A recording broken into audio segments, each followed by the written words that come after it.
یک نعمت بی‌نهایت بزرگ و بی‌بهایی را نصیب گردان که صحابی پیامبر شده است. همین عمرو بن عباسه سلمی روایت می‌کند. حدیث در صحیح امام مسلم صحیح ترین کتاب در قطار صحیح بخاری درج شده. میگه دخلت علی النبی صلی الله علیه و سلم به مکه.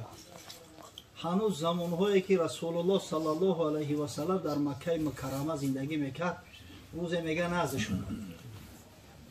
نزدش در آمد و میگه گفتم ما انت، تو چی کس هستی؟ تو چی کس هستی؟ ولی امروز متاسفانه بعضی معاندین و بعضی بدخواه و بدگوهای داریم که دعوا میکنن این پیامبر عربی، این پیامبر بنی بشر، این رحمت عالمی، این همین عمرو بن عباسه هم از عربی. ببینه نمیدونه اومده که تو چی کس هستی؟ میگه پیامبر صلی الله علیه و سلم. حضرت گفت انا نبی، من پیغمبرم. نمیفهمه پیغمبرش چی گفتنی گپه. این امروز کودکان اگر بپرسی که همین پیغمبر چی کس هم میگن، نبی چی کس هم میگن، کودکان میدونن. از کجا میدونن؟ شنیدن، از پدر مادرها شنیدن، از اماما شنیدن، از علما شنیدن، از کلانسولا شنیدن. اوقع بیچاره شنیدگی نیست در حیاتش. در عرب اصلا نبی وی طریق گپا نبود. گفت و ما نبی، پیغمبر چیه؟ پیغمبرش چی گفتن دیگه؟ الله اکبر. شکرگزاری کنیم نعمت پروردگار که این رسول بزرگش برای ما و شما را پیشوا کرده است. با خدا قسم اگر تا آخر حیات اگر شکرگزاری کنیم، هزار یک شکر را انجام دادن نمیتونیم. این را ببینید، طعنه‌زنی نکنه پیامبر عربی.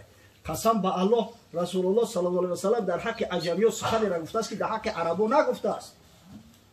حضرت گفت لو کان العلم معلقا بثریا لناله رجال من ابناء فارس. اگر همین علم در ثریا آویزان کنند در بلندترین ستاره، بعضی ای فرزندای فارس میرسن همون را میگیرن. در روایت ایمان اومده حتی اگر ایمان میگه در همونجا آویزان کنند فرزندای فارس میگیرنش. عیب نیست که حالی را ما دعوا کنیم که این پیامبر عربی بده، پیامبر عربا بده. و ما ارسلناک الا رحمتا للعالمین. الله عزوجل گفت که ای حبیبی من، تو را من برای رحمت عالمیان مبعوث کردگیم. چند بود بشکست احمد در جهان، تا کیا ربگوی گشتن امتان. گر نبودی کوشش احمد تو هم میپرستیدی چه اجدادت سنم. به قدر این نعمت نمیرسی که اگر سعی تلاش رسول الله صلی الله علیه و سلم نمیشد، چی عجم و چی عرب همون بود پرست و مشرک میموندن.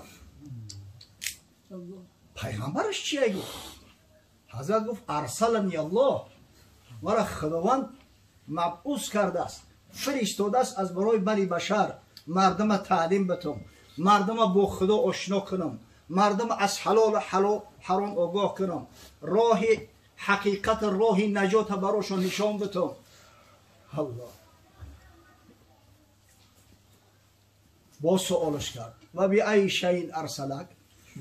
همون رسالت و وظیفه و مسئولیت اساسی تو برای دعوت مردم چی هست؟ در کدام جدا مردم دعوت میکنی؟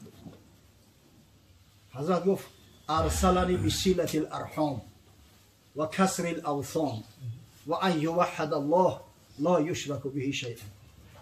همین سه چیز در نوبت اول من مأمور به رساندن سه چیزم.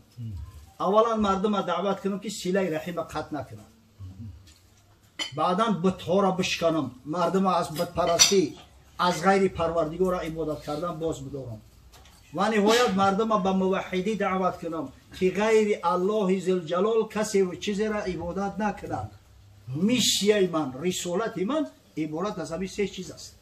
سبحان الله.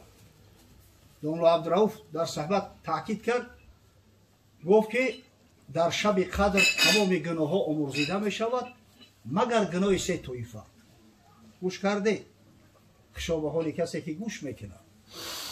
او یک محفل ده یک حافظ بوده است، صادق خان حافظ میگفتیم بسیار مشهور بوده است، حافظ میری بوده در هم اموراتی بخورد. او شاقی سمرقند هم میخونه بود میکنه. بعد این بین قوم یک کس میگه حضرت همون اوشاقه نگرفتیده. او میگه همولی خوندمش کو حالی هم اوشاق انا بوشه توزا کیف کردیم دا انا می طریق مشکنیش هیچی معنی نداره با خدا اینا ببینید یکی از همون سه طایفه که حتی در شب قدری که فضیلت درجهش از 1000 محتاط عبادت بالاتر است انا قاطع رحیم است شخصی که سینه رحیم قطع میکنه شخصی که رابطه را به خویش تبرو و پیونداش میبره در جامعه چقدر برادرای داریم که به همدیگر قهری اند چقدر همسایه‌ای هستند که به همدیگر قهری اند اینا ولی که خدای تعالی او را عقل فراست نداده است او قوم چی درد رسیده دیگر همسایه و خویش تبرو را چی درد رسیده او نمیاره بشنونه شو که همین روزه گرفتن تو چی فایده داره این قیام شب‌های تو چی فایده و منفعت داره که با برادر خودت قهری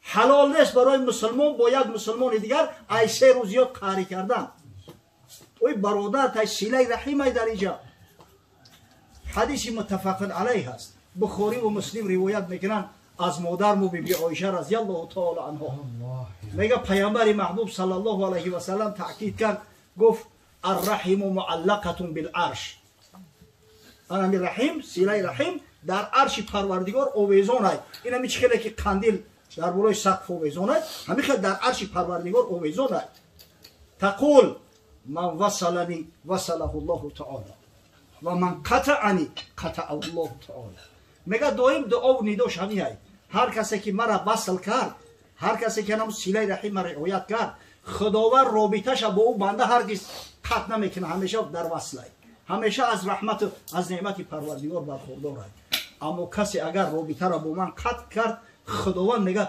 از او بنده رحمتش قطع میکنه از برای خدا از خدا بترسید برادر همسایه های مسلمان های و رابطه را رعایت کنید خیش اولی همین بعضی خیش تبروی هستن همین 6 تن خیستن ای خیش تبروی خچومه نولند عیب نیست است برای خدا عیب است باور کنید ده اکاو در آن محله که ما زندگی میکردیم با هم دیگر قهری در ماه شریف رمضان یک شب تا افطار بده یک برادرش افطار کرده است و من تاکید کردم که همین از پشتی دارونن در خونه اکنه اومد از خونه بودن و یا شیخ بد خدا رحمتش کنه بسیار شیخ متبرک بود همون شیخ گفتم شیخ بخیر اما آدم مریضی تا برای مریض تا بیارده خطی دودرش اشتی کنه ایجاش لازم ابو حضرت ها گفت عجب کاری وزمینم نفرمیده این خونه آباد بسیار قیصر های بسیار تری یک روی یلوه نه که اخی شما که گفته زبتونه در زمینه میمونو میرم رفت نیم ساعت او گواریتش کرده خونه فرزندی پدرش نمونده در ماه شریف رمضان که ما ای بحری او گذاشتم و در مردش نمیرم و در مردم نیویم این ای باشه این مسلمانی ما چیشی ترسم نرسی به کعبه اعرابی که این ره که تو می روی به ترکستان است این رای تو انتخاب کرده این رای حقیقت نیست ها بچه تو طرف شمال رفته سی اگه جا در کعبه می رسی آخرش ای التایز که کرای می بروی هیچ وقت حجاز نمی شود این رای حجاز نیست بین ارسلنی بسیلت الارحام خداوند امرم کرده است که سیله رحم در بین بنده های خدا همیشه باید باشه وصل باشه و کسر الاوثان شکستن بتها همین هر چیزی که مانع عبادت خدا می شود هر چیزی که بنده را از خدا دور میکنه به یقین بدونه که او بت شد خوب دنیا باشه خوب وظیفه و منصب باشه هر کسی باشه همیش سبب منع تا از خدا و از عبادت پروردگار شد بفهم که همون بت تا اوی پیامبری بت شکن